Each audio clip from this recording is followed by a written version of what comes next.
In the heart of a historical southern town known as Verdantia, an air of tension and unspoken prejudice lingered within the walls of the local police headquarters. Racial injustice had long been woven into the very fabric of the police department. Simple behind-the-scenes dynamics serving as a constant reinforcement of institutional bias. Despite endless claims of equality in the community and numerous promises of reform from local officials, systemic issues were deeply rooted. The community was reeling from numerous incidents involving police misconduct and racial profiling practices, often buried beneath the weight of silence and complicity.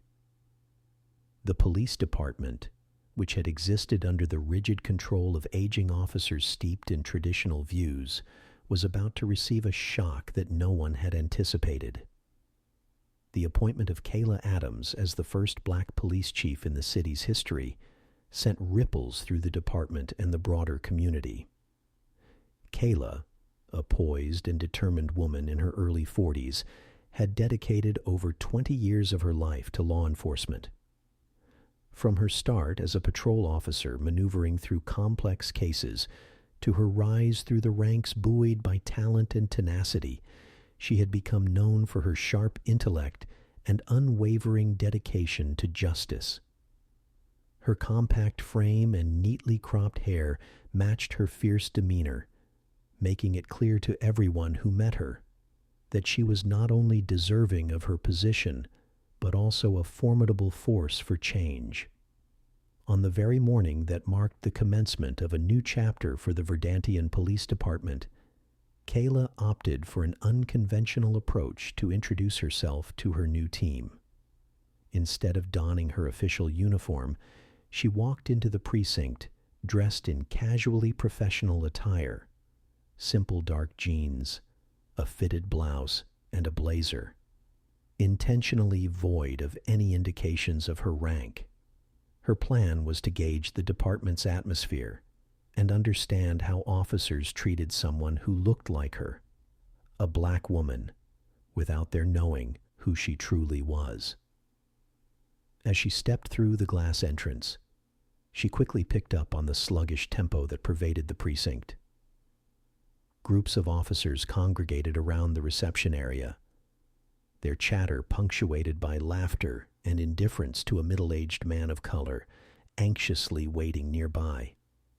Alone, he had remained invisible to the officers who had more chatter for one another than concern for the citizens they were sworn to protect. Kayla approached the reception desk, but chose to remain silent for a moment, taking in the scene. The officer behind the desk was engrossed in his phone, offering not even a cursory glance to the waiting black man. After more than a quarter of an hour, she cleared her throat softly. When the young officer finally pulled his eyes away from the screen, he scrutinized her attire, his tone laced with casual disdain as he asked, "What do you need?" Calmly, she responded, "I'd like to see human resources to finalize some paperwork." He raised an eyebrow, an unsympathetic smirk on his face as he turned back to his phone, displaying utter indifference to her presence. Feeling frustration rolling beneath her skin, Kayla prepared to advocate for herself when a towering figure stepped forward and interrupted her thoughts. "What's going on here?" the officer inquired, crossing his arms. He was Lieutenant Aaron Grayson, a relic of the old guard, tall, muscular, and reeking of toxic masculinity. Kayla instantly recognized his demeanor, a harbinger of the old department that resisted change. She replied, maintaining composure, "I need to see someone in HR for the initiation of my administrative paperwork." Grayson let out a scoff of disbelief. "Are you sure you're in the right place? I don't think HR has time for trivial matters like yours."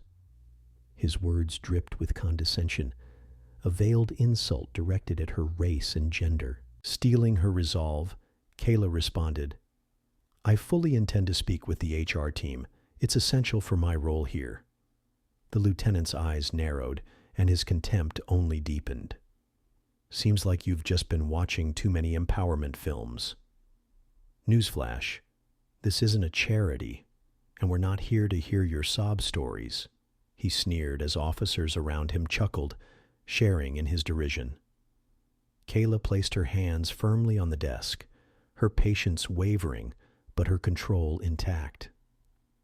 Determined, she repeated, I am requesting access to HR now.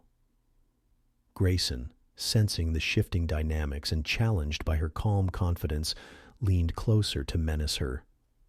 You should really think twice about being here before you get hurt, he spat, an undercurrent of menace making his tone sharp. The atmosphere crackled with tension, the laughter around them faded, and intrigued glances shifted toward the confrontation. Kayla stood her ground, matching his intensity with a steady glare. I have every right to be here. This isn't a personal matter. It's a matter of public service. The lieutenant's anger flared. In one swift motion, he lunged and gripped her arm harshly. Time to go, he ordered. Kayla's heart raced, but she would not falter. With a swift motion, she dislodged his grip. He was stunned, unable to fathom that a woman, especially a woman of color, would dare to defy him. Infuriated, swaggering like a bull in a china shop, Grayson launched a punch toward her face. The impact echoed in the room, and the gathered officers collectively gasped, laughter turning quickly to disbelief. Unsurprisingly, the lieutenant seemed oblivious to the severity of his actions. Intertwined in the culture of bravado, he saw nothing wrong in exerting force. Kayla stumbled back, her body colliding against the table, yet she quickly regained her stance, fueled by an even deeper sense of resolve. She didn't give in to the pain that pulsed through her cheek. Instead, she pushed herself upright, her eyes reflecting determination rather than fear. The officers were momentarily bound into a silence, a mixture of horror and embarrassment shrouding the precinct. Just then, the door to the HR office swung open abruptly. A man with salt and pepper hair stormed out, astonished by the scene before him. What on earth happened here? He bellowed, immediately recognizing Kayla. She could see his face drain of color as the realization set in. You're Kayla Adams, the new chief? The revelation sent shockwaves through the room, and Grayson, once a picture of arrogant confidence, now appeared unmoored, his bravado evaporating into sheer panic. The gathering of officers stood in shock and discomfort, the laughter trailing into an awkward silence. Please tell me this isn't what it seems, Grayson stammered, trying to insist on his innocence. It was just a misunderstanding. Kayla stepped forward slowly, the potency of her presence commanding the space. As the new chief, I assert my authority in this precinct. She fixed her gaze upon Grayson with icy resolve. Lieutenant Aaron Grayson, you are hereby under arrest for assaulting a civilian within a police precinct. Panic and disbelief radiated from Grayson as he protested wildly, his voice rising. You can't be serious. I'm a lieutenant. No one offered a defense. The officers stood rigid, witnessing the dismantling of the toxic hierarchy that had taken decades to erect. They sensed the gravitational shift and began to turn toward the reality of the reforms that were about to unfold. Someone arrest this man. Now, Kayla articulated with absolute clarity. Two officers stepped forward, restrained Grayson's flailing arms, and handcuffed him in front of the gathering crowd. The cold metallic snap of the cuffs echoed, reinforcing the weight of accountability resting firmly back on the officer. As he was escorted away, his desperate protests faded into the background, a whirlwind of realization spreading through the precinct. Kayla swept her eyes over the assembly of officers, understanding that this first confrontation represented more than just a personal battle. It was the start of something greater. I am here to dismantle outdated beliefs and create a culture of respect and accountability within this department, she stated clearly. Noting the multitude of eyes locked onto her, some conflicted, some inspired. Anyone who refuses to evolve will face consequences. Your time to change is now. The reality of their newfound normal filled the room with palpable tension.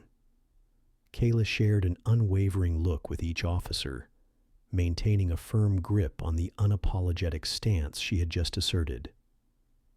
She knew that exactly such moments of vulnerability would be vital to creating a new paradigm in policing for the city of Verdantia. As news of the incident spread, not only through the precinct but to the wider community, it ignited further calls for accountability within law enforcement. Activists began to rally outside of the police headquarters, demanding tangible changes, holding signs reading "Justice for All" and "This is our city," chanting fiercely for the rights that had been historically marginalized. Days later, in front of a large crowd of reporters and concerned citizens, Kayla stood resolutely, her voice echoing with a sense of purpose. I am not here to perpetuate a broken system.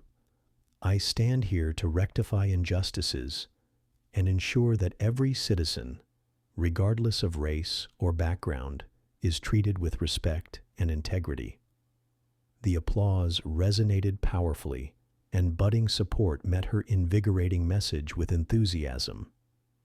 To any officer in this department who harbors discriminatory views or dismissive attitudes toward the communities we serve, know that these are not the values we will tolerate. You will be held accountable. The news spread like wildfire, sparking conversations about racism and equity in police departments across the nation. Kayla spoke candidly, challenging systemic bias and convincing the officers that transformation was not only necessary, but inevitable.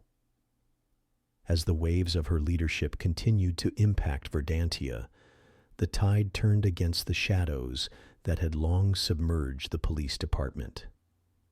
Victory was not instant nor simple, but Kayla's determined approach clearly ignited a path toward sustained reform and justice moving forward.